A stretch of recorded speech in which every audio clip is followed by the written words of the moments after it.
NDC. Service to Nigeria. Let me very respectfully and with deep humility recognize our leader, the white grey shark.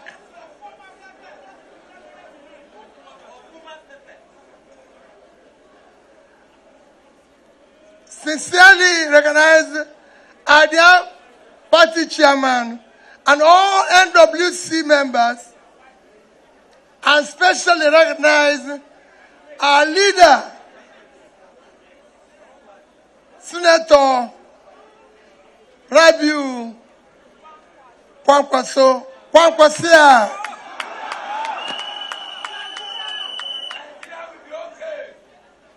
It is, my dear brothers and sisters, you all duly recognize. It is with this sense of humility, profound gratitude, that I accept this exceptional role of being the presidential candidate of our great party.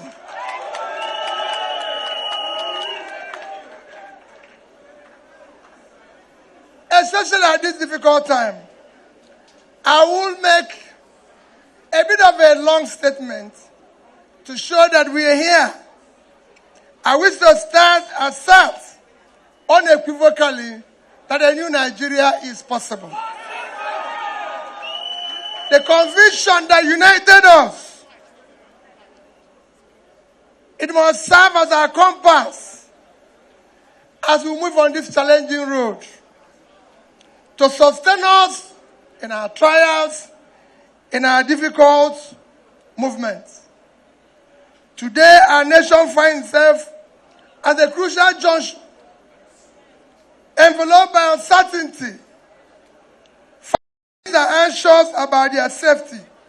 Parents are concerned about their children's future, and talented youths of our nation are worried about their country.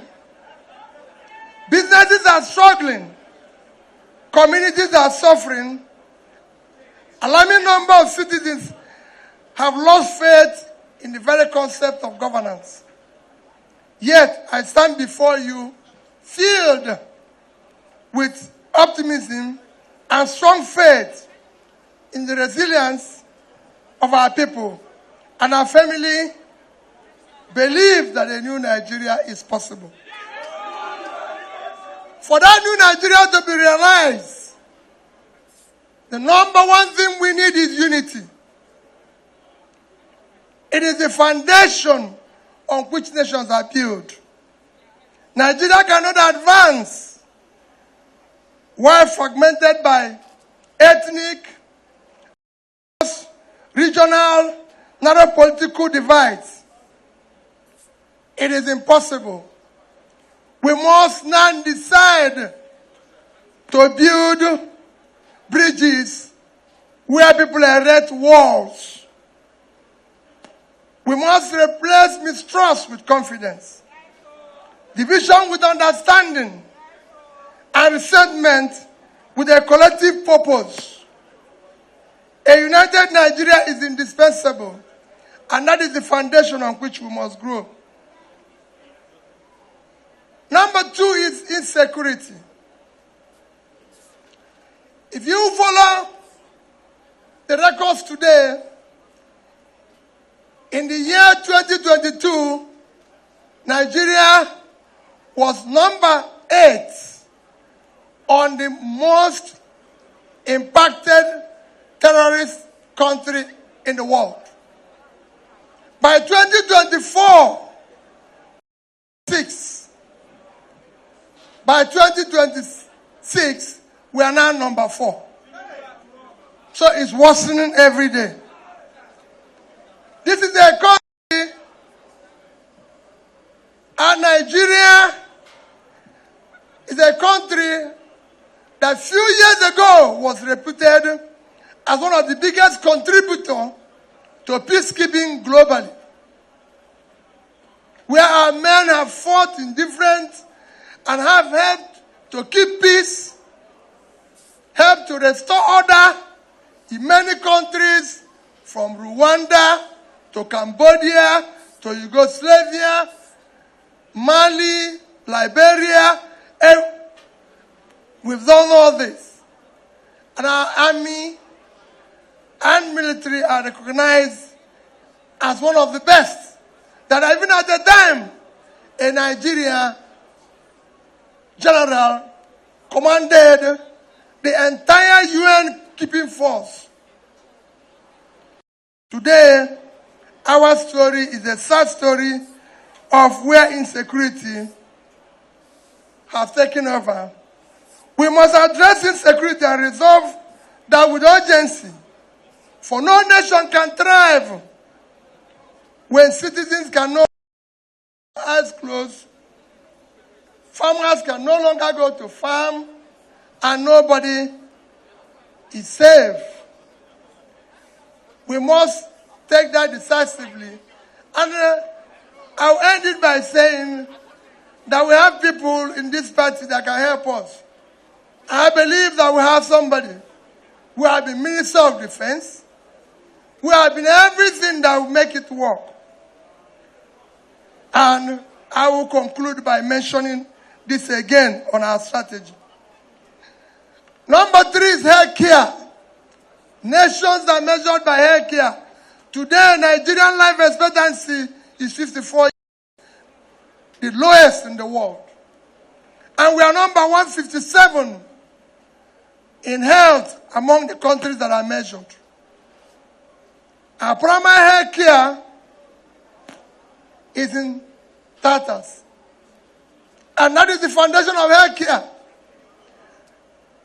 Only 10 or 20% of our 30,000 primary health care centers are working. That is unacceptable.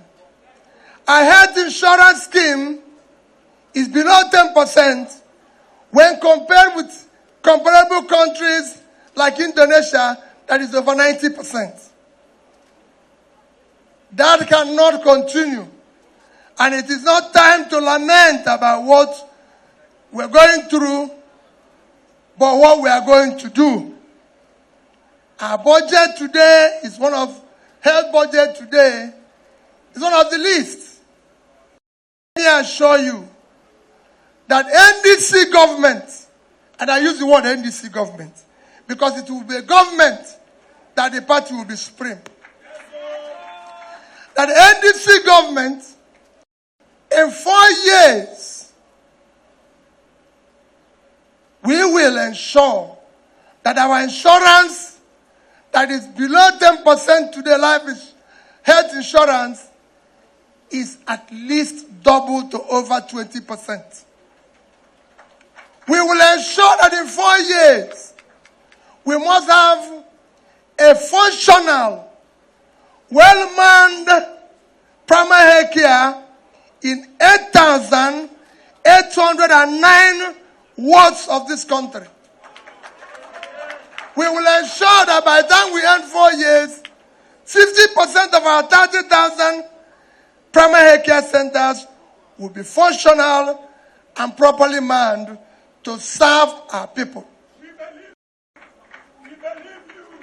We will ensure that in 4 years, the budget of our health care will be 10% of our GDP, as against below 5% today, because we need it.